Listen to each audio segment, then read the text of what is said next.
l'offre de biens à louer dans les très grandes villes de France, elle a été divisée par 2 en l'espace de 3 ans. C'est le cas à Nice, Paris, Toulouse. Et c'est pas plus reluisant dans d'autres très grandes villes de France, par exemple à Grenoble, Lyon, Marseille et Tours.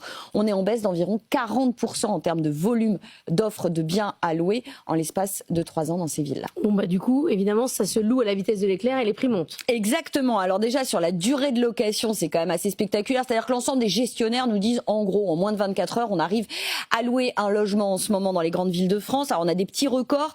Je pense notamment à ce studio meublé de 33 mètres carrés à Paris, 1350 € par mois, charges comprises. Il a reçu 20 candidatures en quelques minutes à peine. Et évidemment, ça fait partie de ces biens à louer qui sont restés quelques secondes à peine sur le marché de la location.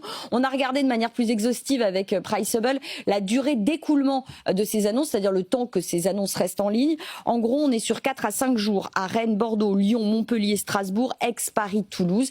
Et vous le disiez, le corrélaire de tout ça, c'est évidemment la hausse des loyers. En l'espace de 3 ans, on a pris 10 à 15% sur les studios à Paris, Nice, Lyon, Aix-en-Provence, Bordeaux. Alors pourquoi on a une telle hausse aussi des loyers, je voulais le dire, c'est parce qu'on a aussi de plus en plus de locations meublées avec des plafonds de loyer qui sont supérieurs là où il y a l'encadrement. Vous avez carrément, et ça c'est le site d'annonce Bien Ici qui nous a fourni ces datas-là, vous avez carrément des villes où vous avez, dans les studios, plus de meublés aujourd'hui à la location que de vides. C'est le cas à Nice, Strasbourg et Aix-en-Provence. Évidemment, Paris, c'est aussi le cas.